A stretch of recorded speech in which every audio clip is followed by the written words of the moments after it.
बिहार में विधानसभा चुनाव से करीब 6 महीने पहले भाजपा के 7 विधायकों ने बुधवार को मंत्री पद की शपथ ली। राजभवन में आयोजित शपथ ग्रहण समारोह में राज्यपाल आरिफ मोहम्मद खान ने सभी 7 विधायकों को मंत्री पद की शपथ दिलाई।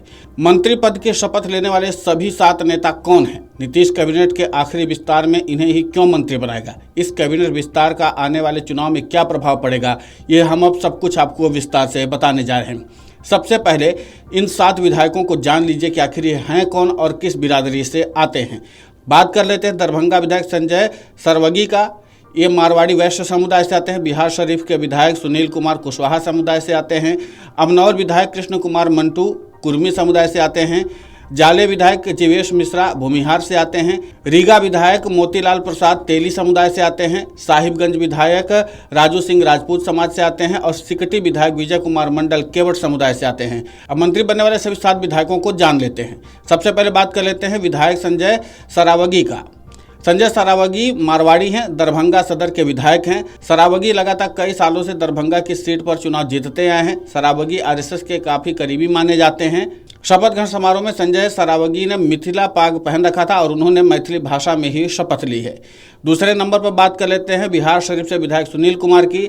बिहार शरीफ विधायक सुनील कुमार कुशवाहा जाति के हैं। पिछले लोकसभा चुनाव के बाद से कुशवाहा वोटरों की पूछ हर खेमे में लगातार बढ़ती रही है। कुशवाहा वोटरों ने कई सीटों पर सत्ता का समीकरण बदल दिया था। उसके बाद से सभी राजनीतिक दल बिहार में कुशवाहा वोटरों का खासा ख्याल रखते हैं। तीसरे नंबर पर बात कर लेते हैं अमनौर विधायक कृष्ण कुमार मंटू, यानी छपरा के अमनौर से विधायक हैं ये और कुर्मी समुदाय से आते हैं। मंटू भाजपा के पुराने नेता हैं। भाजपा नेता, सांसद व पूर्व केंद्रीय मंत्री राजीव प्रताप रूडी के करीबी माने जाते हैं।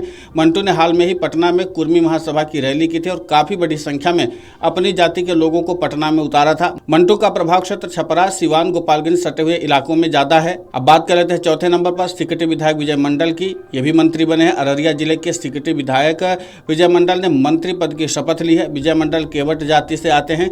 सीमांचल का ये इलाका मुस्लिम बहुल इलाका है। ये क्षेत्र भाजपा जदयू दोनों के लिए लगातार चुनौती बना रहता है और इसलिए इस इलाके को मजबूत करने की कवायद के तहत विधायक विजय मंडल को मंत्री बनाया जा रहा है।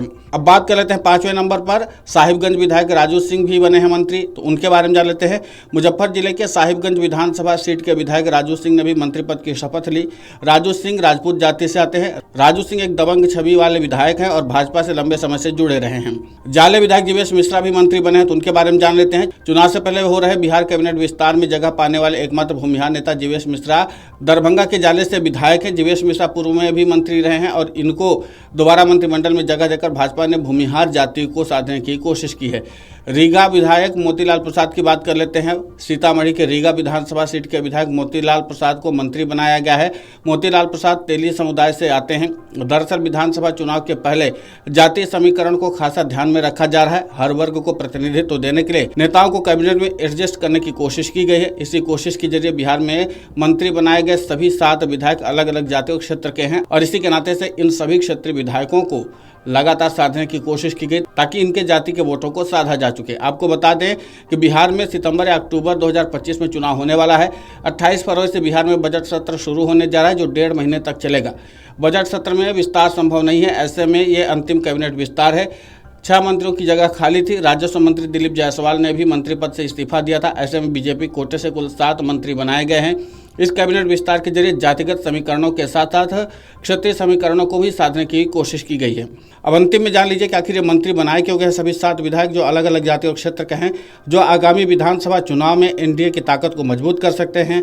खास बात है कि इस कैबिनेट विस्तार में एक भी यादव को मंत्री नहीं बनाया गया है। बिहार में यादव समाज राजद का समर्थक माना जाता है। इसके बावजूद भी यादव समुदाय को यहाँ पर जगह नहीं मिली है। अब देखना दिलचस्प होगा कि इसका इम्पैक्ट आगामी चुनाव में क्या पड़ता है। Video desk amarujala.com। अगर आप ये वीडियो YouTube पर देख रहे हैं तो हमारे चैनल को सब्सक्राइब कर बेल आइकन दबाएं और Facebook पर देख रहे हैं तो हमारे पेज को लाइक करें। 8 मिलियन प्लस सब्सक्राइबर, आपके इस भरोसे के लिए बहुत धन्यवाद।